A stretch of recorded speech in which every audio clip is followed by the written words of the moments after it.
आज न कोई पार्टी देखनी है, न कोई संस्था देखनी है, न कोई दल देखना है, केवल बाबा साहब डॉक्टर अम्बेडकर को देखना है। ये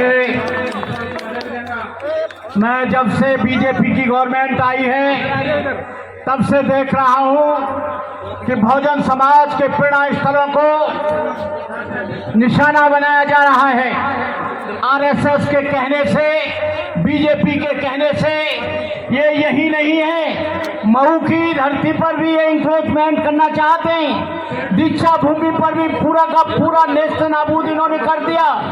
और जो 1962 में बाबा साहब की मूर्ति लगी थी, जो समाज के लोगों ने बड़े संघर्ष के साथ लगाई थी, उसको भी इन लोगों ने हटा दिया। मोदी जी, ये सब तुम्हारे इशारे पर हो रहा है और तुम ये मत समझ लेना कि ये आज का आंदोलन है। ये आज का नहीं है, ये 365 दिन का आंदोलन है और तब तक आंदोलन चलता रहेगा जब तक डॉक्टर बाबा साहब अम्बेडकर की मूर्ति को स्थापित नहीं किया जाएगा। ये बाबा साहब के वो बच्चे हैं जिन्होंने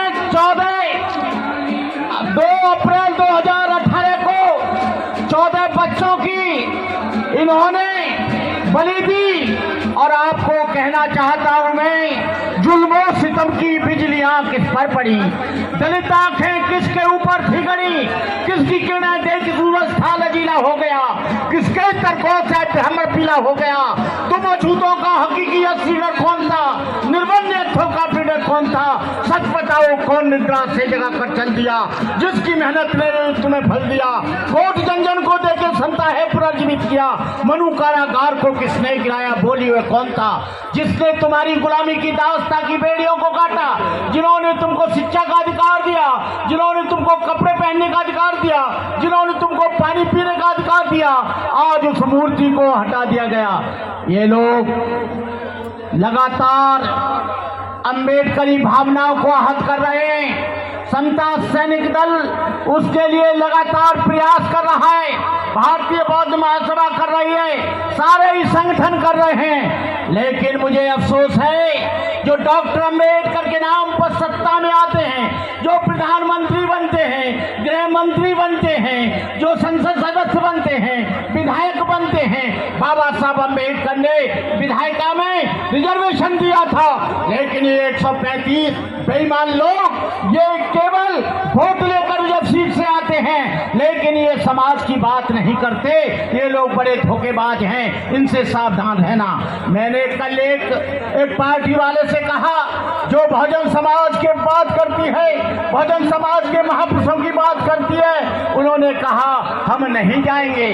अरे तुम नहीं जाओगे, वोट इनका लोगे, नोट इनका लोगे, सहयोग इनका लोगे, लेकिन तुम मंच पर बाबा साहब को बचाने के लिए नहीं आओगे, क्योंकि तुम बीजेपी से डरते हो, आरएसएस से डरते हो, तुम्हारा आंतरिक समझौता उनसे हो गया है। लेकिन हम कहते हैं कि आने वाले समय में जो इस मूर्ति के लिए आएगा और जो आरक्षण बचाने को आएगा, उसके हम साथ हैं। जो इसके साथ नहीं आएगा, हम उसके साथ नहीं आएंगे। इस कार्यक्रम को हमारे उमेश सिंह जी, हमारे ए जोशी जी, केपी सिंह जी, अब आपको बताएं, हमारे ये नौजवान इस कार्य को आगे बढ़ा रहे हैं। हम कहना चाहेंगे अशोक कुमार जी, बालक राम जी और हमारे वकील साहब जो हाई सुप्रीम कोर्ट में वकालत करते हैं, भानु प्रताप जी, आप सब लोग एक साथ होकर आओ और बाबा साहब की मूर्ति लगाने का पूरा प्रयास करो। मैं अपनी बात कहना चाहूंगा,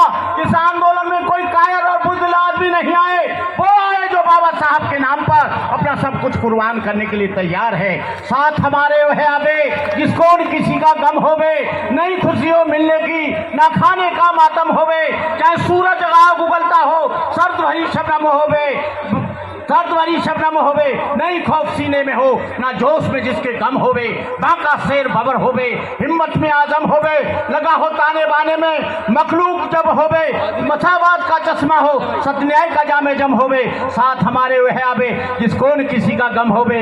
ये बीजेपी को, आरएसएस के लोगों को बाबा साहब की मूर्ति से घबराहट हो रही है, लेकिन बाबा साहब की मूर्ति को तुम हटा सकते हो, लेकिन बाबा साहब के विचार को आप कभी नहीं सकते जब तक ये धरती और आसमान रहेंगे, बाबा साहब इस धरती पर रहेंगे। इन्हीं शब्दों के साथ मैं अपनी बात समाप्त करते हुए